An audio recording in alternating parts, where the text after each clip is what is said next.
সর্বশ্রেষ্ঠ মানব মুহাম্মদ সাল্লাল্লাহু আলাইহি ওয়াসাল্লাম তিনি এমনভাবে প্রস্তুতি নিয়েছিলেন শেষ দশক ইতিকাফ লাইলাতুল কদরের জন্য, যে তার প্রস্তুতিটাই ছিল ভিন্ন। আয়েশা রাদিয়াল্লাহু তাআলা আনহা বলছেন, ইদা দাখালাল আশরু শাদ্দা মিজারা, যে যখন শেষ দশক আসতো তখন আল্লাহ রাসূল লুঙ্গি গুটিয়ে নিতেন, মানে শেষ দশকে ইবাদত করার জন্য তার প্রস্তুতিটা ছিল খুব জোরালো। তো এখান থেকে বোঝা যাচ্ছে যে রমাদানের পূর্বে 11টা মাস যেমন ইবাদত করতেন, রমাদান শুরু হওয়ার পরে ওই 11 মাসের চাইতে বেশি ইবাদত করতেন। প্রথম 20 দিনে যত ইবাদত করেছেন, শেষ দশকে গিয়ে তার চাইতে বেশি ইবাদত করেছেন। এটা ছিল তার ইবাদতের গতি। তিনি কি শুধু একাই করেছেন?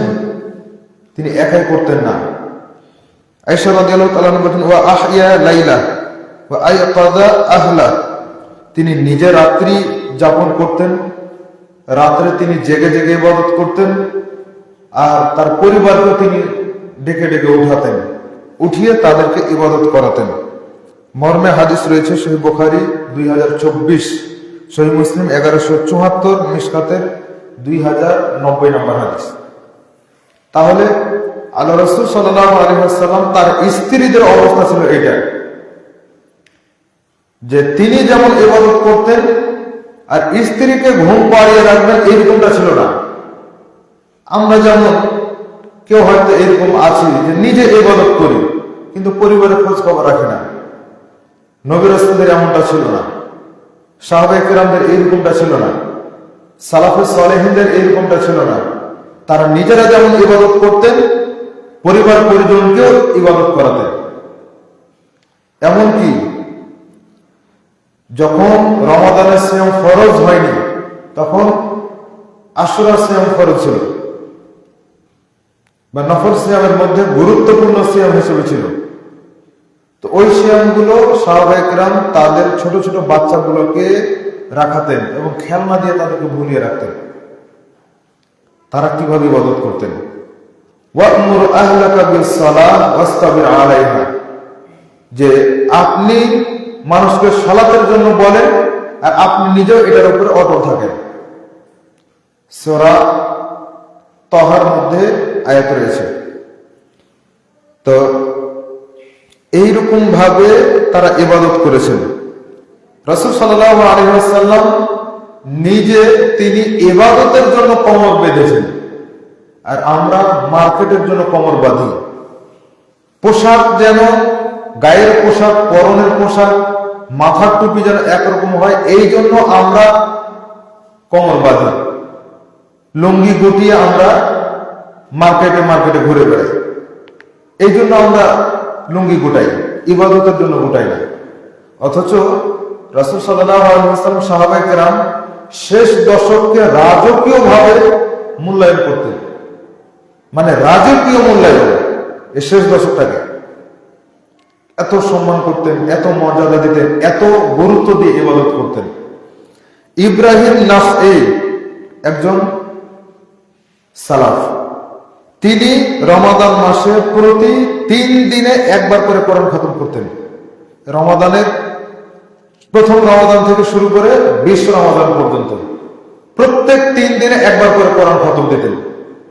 আর যখন এই শেষ দশক চলে আসতো তখন এই শেষ দশকে প্রত্যেক 2 দিনে একবার করে কোরআন খতম দিতেন। তাহলে কতবার কোরআন পড়েছেন, কতটা গুরুত্ব দিয়েছেন। প্রত্যেক 3 দিনে যদি ওই দিকে কোরআন খতম দেওয়া হয় তাহলে অনেকবার হয়, এই দিকে 2 দিনে হলে 5 বার কোরআন খতম হয়। এত গুরুত্ব দিয়েছেন তারা। তামিম দারি রাদিয়াল্লাহু তাআলা একজন সাহাবী, তামিম দারি তিনি দাজ্জালের কাহিনী বর্ণনা করেছেন। তিনি যখন অমুসলিম ছিলেন তখন দাজ্জাল এর সাথে সাক্ষাৎ হয়েছে। তিনি একজন ব্যক্তি সাহাবীদের মধ্যে 1,24,000 সাহাবীদের মধ্যে তিনি একজন ব্যক্তি যিনি সরাসরি দাজ্জালকে দেখেছেন। আর কোন সাহাবী দেখেননি, আল্লাহ রাসূল নিজেও দেখেননি। এরকম একজন ব্যক্তি তিনি ওমর রাদিয়াল্লাহু তাআলা আনহুর যুগে ওমর রাদিয়াল্লাহু তাআলা আনহু 2 জন সাহাবীকে তারাবির সালাত জামাতে পড়ার জন্য নির্দেশ দিয়েছিলেন। 11 রাকাত, 8-3-11। পুরুষদের জামাতের কারি ইমাম ছিল উবাই ইবনে কাব, আর মহিলাদের জামাতের কারি ছিলেন এই তামিমদারি। এই তামিমদারির আমলটা কেমন ছিল দেখেন। তামিমদারি তিনি 1000 দিরহাম দিয়ে 1 সেট পোশাক কিনে রেখেছিলেন, যা দিয়ে তিনি লাইলাতুল কদরের রাত্রিতে লাইলাতুল কদর পাওয়ার আশায় তিনি এই রাত্রিগুলোতে পড়ে ইবাদত করতেন এবং প্রতি রাত্রে তিনি গোসল করতেন। এই শেষ দশকে এসে প্রতি রাত্রে তিনি গোসল করে নতুন পোশাক পরে তিনি ইবাদত করেছেন। তাহলে শেষ দশকের প্রস্তুতিটা কেমন? আপনি আমি শুধু ঈদের জন্য নতুন পোশাক কিনে রেখে দিয়েছি, শুধু ঈদের জন্য নয়, ঈদের দিন তো পরবেন, তো সেদিন তো নতুন পোশাক পরার কোনো বিধানই নাই। সুন্দর পোশাক পরতে হবে, পরিপাটিওয়ালা পোশাক পরতে হবে। আর শেষ দশকের প্রস্তুতির জন্য এই রূপটা হওয়া উচিত, যেমনটা তামিমদারি রাদিয়াল্লাহু তাআলা থেকে প্রমাণিত।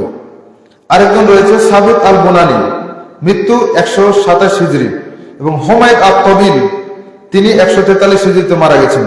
তিনি সবচেয়ে সুন্দর পোশাক এই সময় পরতেন এবং সুগন্ধি ব্যবহার করতেন, দিয়ে তিনি মসজিদে সালাত আদায় করতেন, ইবাদত করতেন।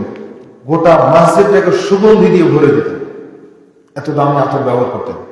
সৌদি আরবে আতর তো কমন জিনিস, যেহেতু ওখান থেকেই সবকিছু, তাহলে ওখানে আতরটা কমন জিনিস, এইভাবে তারা এটাকে মূল্যায়ন করেছেন।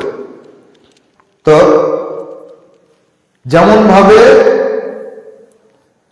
সাহাবায়ে কেরামদের ইবাদতের বিষয়টা ছিল এমন, ঠিক যেমন ভাবে ওই ডুবুরিরা সাগরের তলা থেকে মুক্তা আহরণের জন্য তারা একেবারে শেষ পর্যন্ত তাদের দমকে টিকিয়ে রাখার জন্য চেষ্টা করে।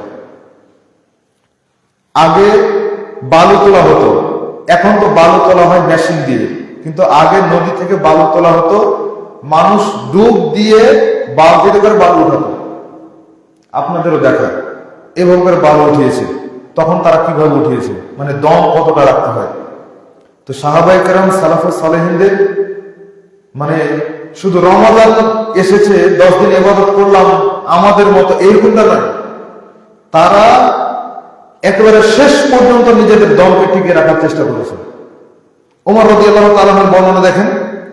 ওমর রাদিয়াল্লাহু তাআলা আনহু নিজে তো সারা রাত ধরে সালাত আদায় করতেন, যখন অর্ধেক রাত হতো তখন তিনি পরিবারকে জাগিয়ে দিতেন ইবাদত করার জন্য। উঠো সবাই ইবাদত করো। আর আপনি আমি ছেলে মেয়ের যদি পরীক্ষা থাকে আর ওকে শেষ রাতে ইবাদত করা তো দূরের কথা, ওকে রমাদানের সিয়ামে রাখা নেই, ও নিজেই মুসলমান নয়, ও একটা পরিবার প্রতিপালন করছে অথচ খেয়াল রাখে না, দায়ী শুয়ে মারা যাবে। সম্মানিত উপস্থিতি, ইব্রাহিম বিন শাম্মাস তিনি বলছেন যে আমি আহমদ ইবনে হাম্বল রাহিমাহুল্লাহকে চিনি, যিনি যুবক বয়সেও ইবাদত করেছেন, ছোট অবস্থাতেও তিনি রাত্রি জেগে জেগে ইবাদত করেছেন।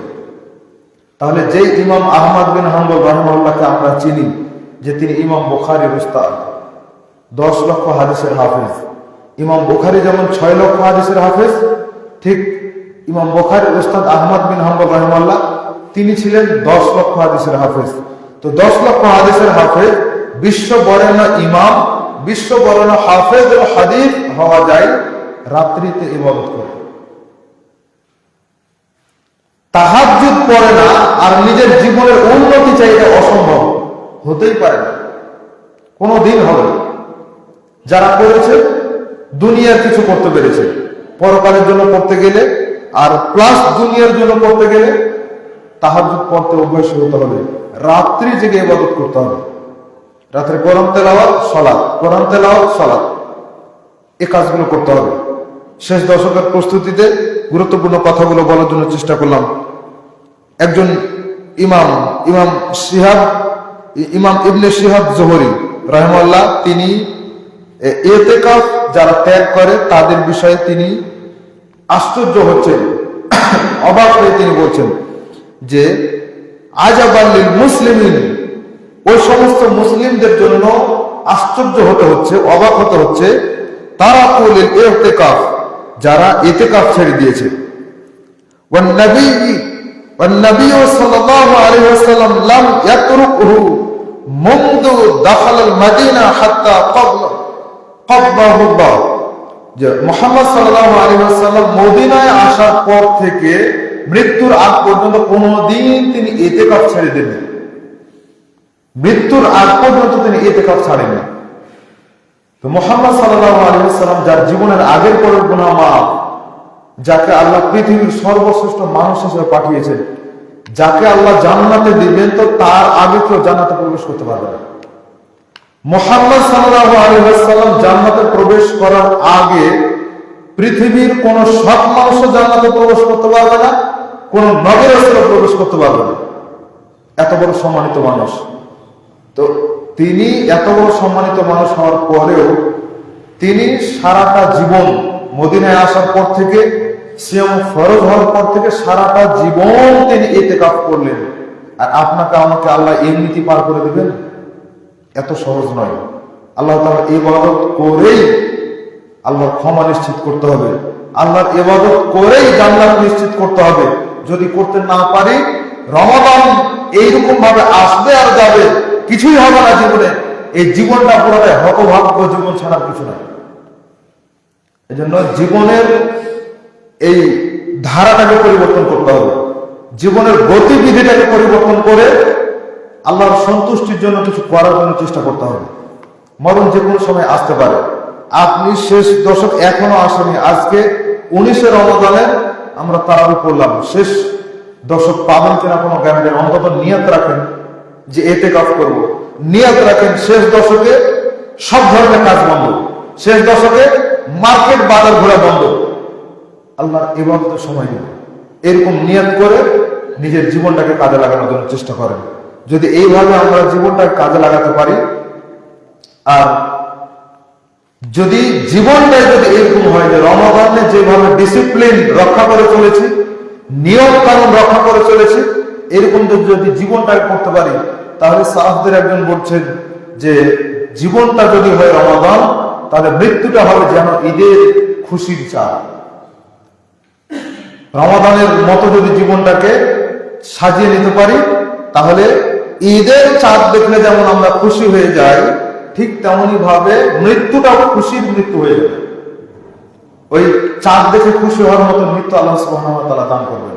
আল্লাহ তাআলা আমাদেরকে কবুল করুন, আমিন। আল্লাহুম্মা ইন্নাকা আফুউন তুহিব্বুল আফওয়া ফা'ফু আন্নি। আল্লাহ আমাদেরকে কবুল করুন। আল্লাহুম্মা ইন্নাকা আফুউন তুহিব্বুল আফওয়া ফা'ফু আন্নি। আল্লাহুম্মা ইন্নাকা আফুউন তুহিব্বুল আফওয়া ফা'ফু আন্নি।